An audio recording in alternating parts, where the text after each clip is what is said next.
प्रियजनों, फिर से आप सभी का स्वागत करता हूं आज की इस विशिष्ट शिविर जिसका नाम है हाउ टू ओवरकम स्ट्रेस। यानी जीवन में किस प्रकार हम अपने आप के ऊपर, हम अपने मन के ऊपर स्ट्रेस को हावी होने से रोक सकते हैं। सबसे पहला प्रश्न तो आपके मन में आएगा कि स्ट्रेस हमारे अंदर है, पता कैसे चले। और सबसे पहले स्ट्रेस यानी क्या।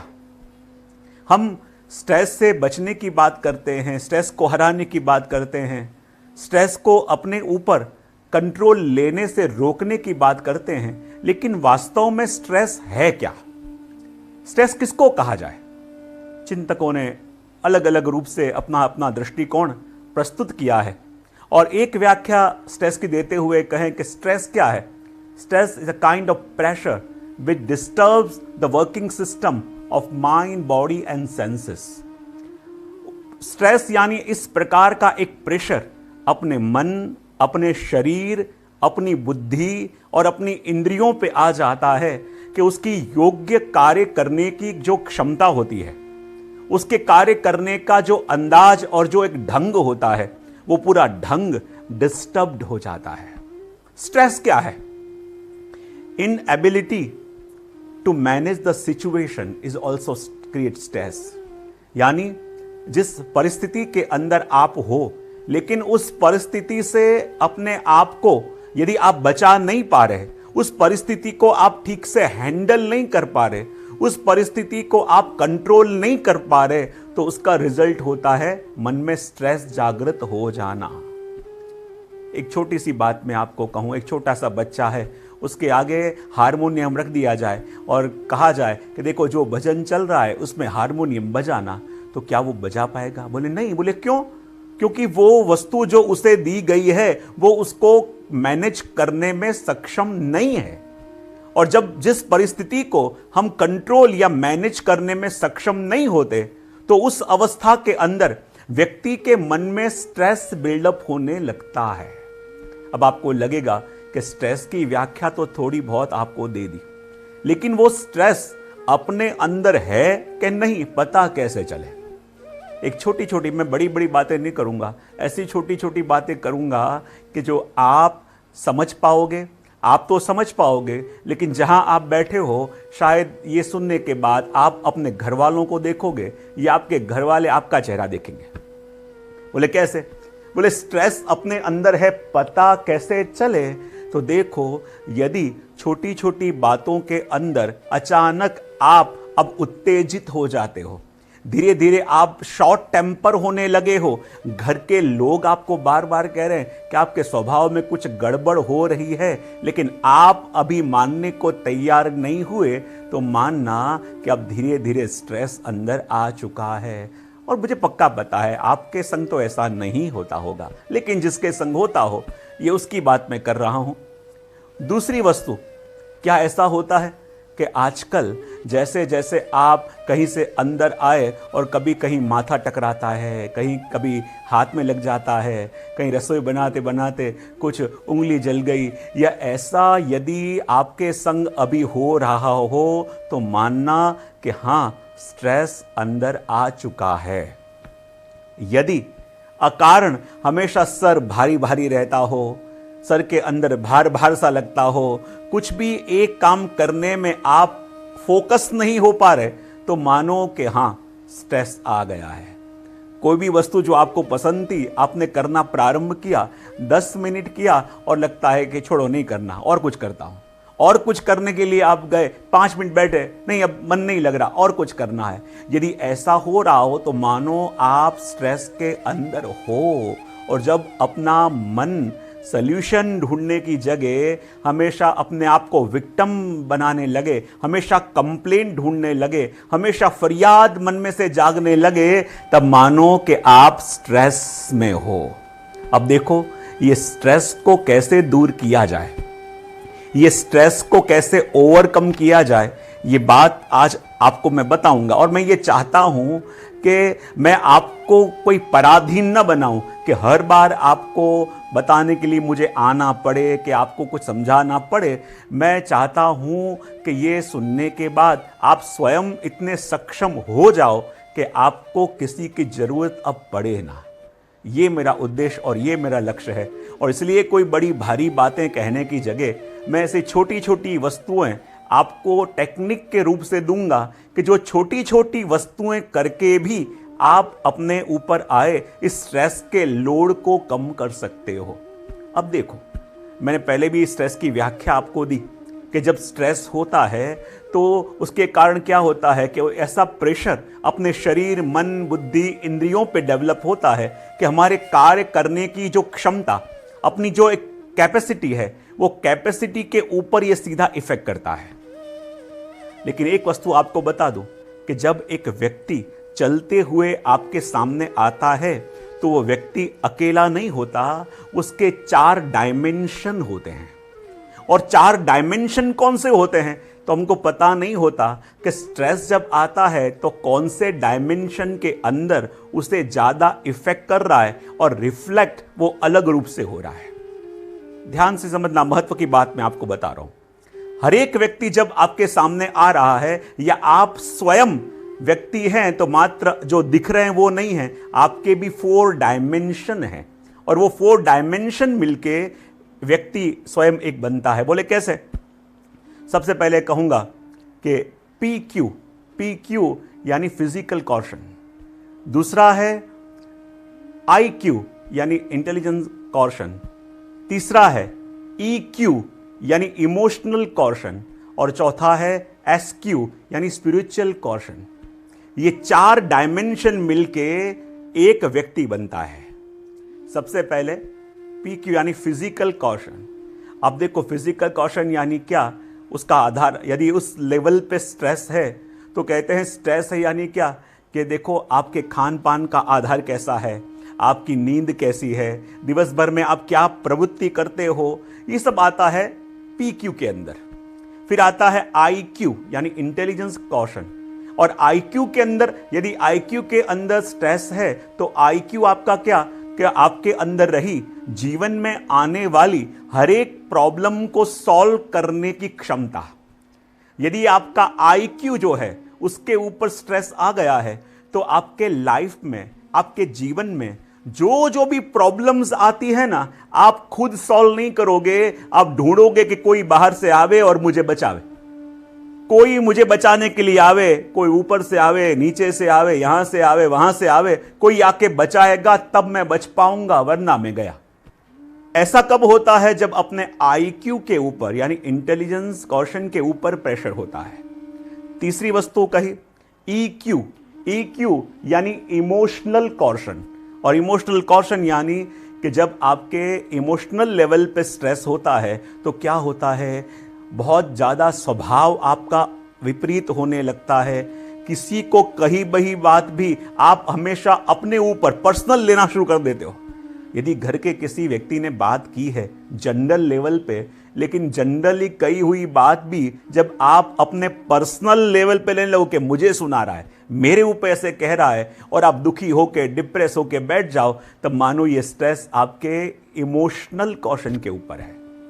और चौथी वस्तु SQ यानी स्पिरिचुअल कॉशन, और स्पिरिचुअल कॉशन यानी क्या कि जब आपकी एक प्रभु से जुड़ने की शक्ति, या फिर आप जो भी कुछ करते हो वो सिर्फ आप अपने और अपने परिवार के लिए सीमित होकर करते हो, कि आपके अलावा भी यदि आप औरों के लिए कुछ कर सकते हो तो मानो आपका SQ भी स्ट्रांग है। तो देखो, ये 4 जो मैंने अलग अलग आयाम बताए, ये 4 डायमेंशन आपको अपने जीवन के और औरों के जीवन के बताए हैं। यदि इस पे एक्सप्लेनेशन करने जाएं, इसका वर्णन करने जाएं तो विषय शायद थोड़ा मुश्किल हो जाएगा हर एक के लिए। लेकिन ये चारों को यदि अपन बैलेंस कर देवें, ये चारों को अपन एक लेवल के ऊपर ले आवें, तो अपने आप ये जो स्ट्रेस किसी भी डायमेंशन के ऊपर आया हो, आप उसको इजीली दूर कर सकते हो। और मेरी तो ऐसी इच्छा है कि आज आपको सिर्फ टेक्निक बतानी नहीं, आज स्ट्रेस फ्री करके आपको भेजना है। और जब आप भरोसा करके आज सामने आए हो तो मेरा भी कर्तव्य होता है कि आप कुछ उत्तम पाके जाओ। तो छोटी छोटी मैं आपको रीतियां और टेक्निक बताऊंगा कि जिसके द्वारा ये चारों डायमेंशन पे रहे, जो आपके स्ट्रेस हैं और इनबैलेंस जो चारों डायमेंशन का हो गया है, आप उसमें एक हार्मनी क्रिएट कर सकते हो, उसे बैलेंस कर सकते हो और बैलेंस करके आप हमेशा स्ट्रेस फ्री रह सकते हो। और फिर ऐसी अवस्था आ जाएगी कि जीवन में चाहे कैसी भी परीक्षा हो, जीवन में चाहे कैसी भी कसौटियां क्यों ना आ जाएं, जीवन में कैसी भी परिस्थिति विपरीत क्यों ना आ जाए, आप कभी विचलित हो नहीं पाओगे। तो छोटी छोटी वस्तु मैं आपको देने जा रहा हूं कि छोटी छोटी वस्तुओं के द्वारा, उस पे आचरण करने के द्वारा आप अपने मन के ऊपर आए स्ट्रेस को कैसे दूर कर सकते हो। कई चीज तो ऐसी हैं आपको लगेगा कि यह करने से क्या होगा, लेकिन जब आप करोगे, थोड़े दिन करके स्वयं देखोगे, आपको पता चलेगा कि वस्तु आपको छोटी सी लग रही थी, लेकिन आपके जीवन में कितना बड़ा बदलाव वो लेके आ गई है। सबसे पहली वस्तु, जब सुबह आप उठो तो कहते हैं ना, जब सुबह उठने के बाद जब आपने अपना बिस्तर देखा, और बिस्तर अपना रूम, ये क्या है, ये रिफ्लेक्ट करता है आपके मन की अवस्था को, आपके मन की सिचुएशन को। तो कल से आप क्या करेंगे, कल से आप जैसे ही सुबह उठ के अपना जो भी बेड है वो आप अपने हाथों से साफ करके फिर नीचे दूसरा कोई काम करने जाएंगे, पिलो ठीक कर देंगे, ओढ़ने की चादर वगैरह है वो ठीक कर देंगे। और देखो आपको लगेगा कि ये छोटी सी वस्तु करने से क्या होगा, लेकिन ये वस्तु छोटी है पर हमारी आसपास रही, हमारे रूम के अंदर रही, एक को एक वस्तुएं रिफ्लेक्ट करती हैं हमारे मन की स्थिति को। तो सबसे पहली वस्तु मैंने कही कि कल से आपको क्या करना है कि जैसे ही आप जागे, सबसे पहले अपने हाथों से आपको अपने बेड को बराबर व्यवस्थित कर देना है, बराबर वेल अरेंज कर देना है। और फिर दूसरी वस्तु जो आपको करनी है वो मैं आपको दे रहा हूं, कल से आपको कि पावर आवर वो बनाना है। और पावर आवर यानी क्या, आपको दिन में 1 घंटा मैं जो कहूं वो आपको करना है। और क्या 24 घंटे में से 1 घंटा 1 आवर क्या आप मुझे दे सकते हो? और आपको मैं आपके लिए करने की वस्तु बताऊंगा, 1 घंटा। और देखो शायद आपको लगेगा कि 1 घंटा तो मैं बैठ नहीं सकता, सुबह 1 घंटा तो मैं कुछ कर नहीं पाऊंगा। कोई बात नहीं, मैं देखो आपको इतनी छूट दे रहा हूं कि जब मुझे 1 घंटा आपका चाहिए, और जो पावर आवर की बात मैं आपको कर रहा हूं, वो पावर आवर आपको 4 पोर्शन में डिवाइड कर देना है। यानी सुबह 15 मिनट, दोपहर को 15 मिनट, शाम को 15 मिनट और रात को 15 मिनट।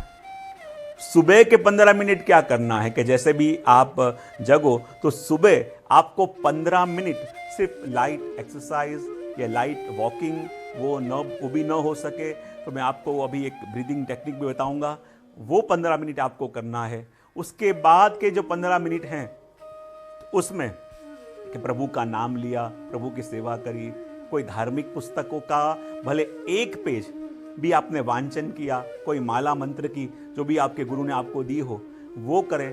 तो ये आपका जो एसक्यू है, स्पिरिचुअल कॉशन है, इसको भी अपन हील कर रहे हैं, वो 15 मिनट करना है। उसके बाद दोपहर के जो 15 मिनट हैं, वो दोपहर के 15 मिनट आपको क्या करना है, आपकी जो भी हॉबी हो, आपको लगे कि मुझे म्यूजिक का बड़ा शौक है, क्लासिकल का शौक है, मुझे गजल का शौक है, मुझे गाने का शौक है, तो आपकी जो हॉबी है, मैं ये लंबे टाइम के लिए करने का नहीं कह रहा, पहले कल इतना कहूँगा, जो लंबे टाइम के लिए करने का कहूँगा, आप पहले सोचोगे इतने टाइम तो कैसे हो पावे। तो पहले दिन के 15 मिनट अपन ने देखे, फिजिकल यानी को भी एक्सरसाइज करना है, वॉकिंग करना है, कुछ भी अनुकूल ना हो, आंखें बंद करके ध्यान करो, स्मरण करो, जो भी आप कर सकते हो। फिर 15 मिनट जो हैं वो स्पिरिचुअल एसक्यू के, यानी कभी प्रभु का नाम, प्रभु का स्तोत्र, प्रभु की सेवा, प्रभु का कोई भी स्वरूप जो आपको अनुकूल हो उसका ध्यान करो, उसका मंत्र करो, जो भी आपके गुरु ने दिया है उस मंत्र की माला आप करो। दोपहर के 15 मिनट जो हैं वो आपकी हॉबी के लिए है। कि जिसके अंदर आप वो करने के बाद एक फील गुड जो फीलिंग है वो आप अनुभव कर सकते हो। और सबसे बाद में आखिरी 15 मिनट यानी रात को सोने से पहले, देखो वो समय अपने जीवन में बड़े महत्व का होता है।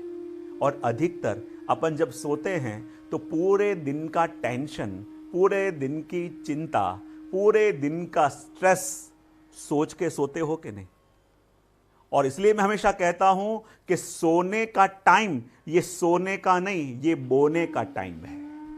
उस समय आप जो भी सोचते हो वो आप सोच नहीं रहे, आप बो रहे हो, आप उसे प्लांट कर रहे हो।